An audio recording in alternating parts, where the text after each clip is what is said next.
நண்பர்கள் அனைவருக்கும் அன்பான வணக்கம். இன்றைக்கி நம்மளுடைய சேனலில் வாழைப்பழ பேடா தயார் செய்ய போகிறோம். இந்த வாழைப்பழ பேடா எப்படி தயார் செய்கிறது அப்படின்னு பார்க்குறதுக்கு முன்னாடி எங்கள் சேனலை சப்ஸ்கிரைப் பண்ணாமல் இருந்தீங்கன்னா இப்போவே சப்ஸ்கிரைப் பண்ணிக்கோங்க. அப்படியே பக்கத்தில் இருக்க பெல் பட்டனையும் கிளிக் பண்ணி அப்டேட் தெரிஞ்சுக்கோங்க. அப்போ தான் நாங்கள் என்னென்ன வீடியோ போகிறோங்கிற அப்டேட் உடனுக்குடன் உங்களுக்கு நோட்டிஃபிகேஷனாக வரும். வாங்க ஃப்ரெண்ட்ஸ், இப்போ வீடியோக்குள்ளே போகலாம். வாழைப்பழ பேடா செய்கிறதுக்கு முதல்ல நான் ஒரு வாழைப்பழம் எடுத்து வச்சுருக்கேன். நான் எடுத்து வச்சுருக்கிறது பார்த்திங்கன்னா ஒரே ஒரு வாழைப்பழம் தான். இப்போ இந்த வாழைப்பழத்தை எல்லாத்தையும் குட்டி குட்டியாக ரவுண்ட் ஷேப்பில் கட் பண்ணிக்கலாம். இப்போது ரவுண்டாக கட் பண்ணி வச்ச வாழைப்பழத்தை எல்லாத்தையும் ஒரு பாத்திரத்துக்கு மாற்றிக்கலாம்.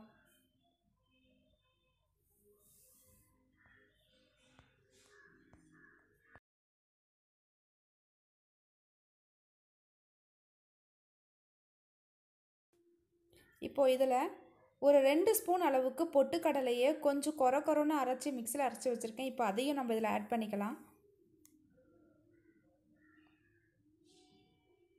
அடுத்து இதில் தேங்காய் துருவல்,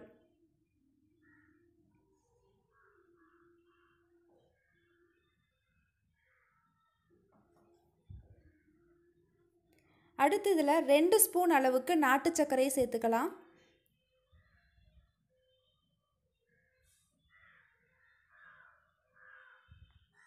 சேர்த்துட்டு இது எல்லாத்தையும் இப்போ நல்லா கலந்துக்கலாம். கூடவே பார்த்திங்கன்னா ஒரு 2 ஏலக்காய் சேர்த்துக்கணும். இந்த தேங்காய் துருவல், நாட்டு சர்க்கரை, ஏலக்காய் இது எல்லாத்தையும் போட்டு நல்லா கிளறும் போது நல்லா ஒரு மணம் வரும். அதாவது இந்த ஏலக்காயோட வாசம் ரொம்ப சூப்பராக இருக்கும். உடனே சாப்பிடணும் போல் தோணும் நமக்கு. இது நம்ம கொஞ்சம் ஒரு 20 நிமிஷம் வச்சுட்டு சாப்பிட்டோம் அப்படின்னா ரொம்பவே டேஸ்ட்டாக இருக்கும். அவ்வளோதான் ஃப்ரெண்ட்ஸ், நம்மளுடைய வாழைப்பழ பேடா ரெடி ஆயிடுச்சு. அடுத்து இனிப்பு வெண்டைக்காய் செய்ய போகிறோம். இதுக்கு நான் எடுத்துருக்கிறது பார்த்திங்கன்னா ஒரு 3 வெண்டைக்காய். இதை நல்லா கழுவிட்டு அது மேலே இருக்க அந்த தலைப்பகுதியை நல்லா கட் பண்ணி போட்டுடலாம். இப்போ நம்ம இதை நீல வாக்கில் கட் பண்ணணும். இது சாப்பிட்றதுக்கு குழன்னு இருக்குது அப்படின்னு சொல்லுவாங்க. ஆனால் நமக்கு அப்படி சாப்பிடும்போது நமக்கு எதுவுமே தெரியாது.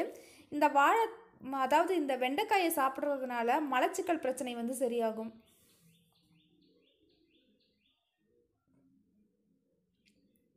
இப்போ நீல வாக்கில் வெட்டியாச்சு. இப்போ நம்ம இதில் நாட்டு சர்க்கரையை சேர்த்துக்கலாம். இதையும் பார்த்திங்கன்னா உடனே சாப்பிடக்கூடாது. ஒரு அரை மணி நேரம் அந்த வாழைப்பழ பேடா வச்சுருக்கோம் பார்த்திங்களா, அது கூடவே இதையும் நம்ம வச்சுட்டு ஒரு அரை மணி நேரம் கழித்து சாப்பிட்டோம் அப்படின்னா நல்லா டேஸ்ட்டாக இருக்கும்.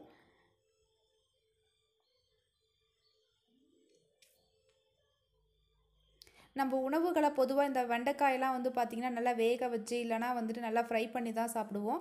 அப்படி சாப்பிட்றதுனால எந்த ஒரு சத்துமே நம்ம உடலுக்கு கிடைக்காது. இதுவே நம்ம அப்படியே சாப்பிடும்போது நம்ம அதுக்கு அந்த வெண்டைக்காயில் இருக்க சத்துக்கள் நம்மளோட உடலுக்கு நேரடியாகவே கிடைக்கும். அவ்வளோதான் ஃப்ரெண்ட்ஸ், நம்மளுடைய இனிப்பு வெண்டைக்காவும் ரெடி ஆயிடுச்சு. இந்த 2 ரெசிபியும் உங்களுக்கு பிடிச்சிருக்குன்னு நினைக்கிறேன். இந்த 2 ரெசிபியும் நீங்களும் உங்கள் வீட்டில் செஞ்சு பாருங்கள். இப்போது இந்த வாழைப்பழத்தோட நன்மைகளையும் இந்த வீடியோவோட தொடர்ச்சியாகவே நம்ம பார்த்துடலாம். வாழைப்பழம் சாப்பிட்டா உடலுக்கு நல்லதுன்னு நம்ம எல்லோருக்குமே தெரியும். ஆனால் அந்த வாழைப்பழத்தில் நிறைந்துள்ள முழு நன்மைகளும் பல பேருக்கு இன்றைக்கி தெரியறதில்ல. சரி, இந்த வாழைப்பழத்தில் என்னென்ன சத்துக்கள் இருக்குது அப்படின்னா vitamin A, vitamin B6, vitamin C, magnesium, potassium, இந்த சத்துக்கள் இந்த வாழைப்பழத்தில் நிறையவே இருக்குது. இது உடலில் இருக்கிற பல பிரச்சனைகளை போக்கி உடலை ஆரோக்கியமாக வச்சுக்கிறதுக்கு உதவி புரியுது. வாழைப்பழத்தில் மட்டும் இல்லைங்க, வாழை மரத்தோட ஒவ்வொரு பகுதியும் பல்வேறு வகையில் பயன்படுது. இது ஒவ்வொன்றுலேயும் நிறைய சத்துக்கள் இருக்குது. சரி, இப்போ இந்த வாழைப்பழம் சாப்பிட்டா என்னென்ன நன்மைகள் இருக்குது அப்படின்னு பார்ப்போம். இந்த கோடை காலத்தில் நிறைய பேருக்கு அலர்ஜி பிரச்சனை இருக்கும். அந்த அலர்ஜி பிரச்சனை இருக்கிறவங்க தினம் ஒரு வாழைப்பழத்தை எடுத்துக்கணும். ஏன் இந்த அலர்ஜி பிரச்சனை இருக்கிறவங்க வாழைப்பழத்தை எடுத்துக்கணும் அப்படின்னு சொல்கிறோம் அப்படின்னா, இதில் இருக்கிற தீங்கற்ற அமினோ ஆசிட் அலர்ஜி ஏற்படுறதை தடுக்கும். அடுத்து பெண்களுக்கு ஏற்படக்கூடிய மிகப்பெரிய பிரச்சனைகளில் இந்த இரத்த சோகையும் ஒன்று. தினம் ஒரு வாழைப்பழத்தை எடுத்துக்கலாம். இதில் இருக்கிற அதிகப்படியான இரும்பு சத்து இருக்கிறதுனால தினம் ஒரு வாழைப்பழத்தை சாப்பிடும்போது இரத்த சோகை நீங்கி இரத்த அணுக்களுடைய எண்ணிக்கை அதிகரிக்கக்கூடிய ஆற்றல் இந்த வாழைப்பழத்தில் இருக்குது. அடுத்து வாழைப்பழம் சாப்பிட்டீங்க அப்படின்னா உடலுக்கு உடனடியாக ஆற்றல் கிடைக்கும். ஏன் உடனடியாக உடலுக்கு ஆற்றல் கிடைக்குது அப்படின்னா அதில் இருக்கிற சுக்ரோஸ், குளுக்கோஸ், ஃப்ருக்டோஸ் இந்த சத்துக்கள்லாம் உடலுக்கு உடனடியாக ஆற்றலை கொடுக்கக்கூடியது. அதனால தான் விளையாட்டு வீரர்கள்லாம் வந்து பார்த்தீங்க அப்படின்னா அடிக்கடி வாழைப்பழம் சாப்பிட்டுட்டே இருப்பாங்க.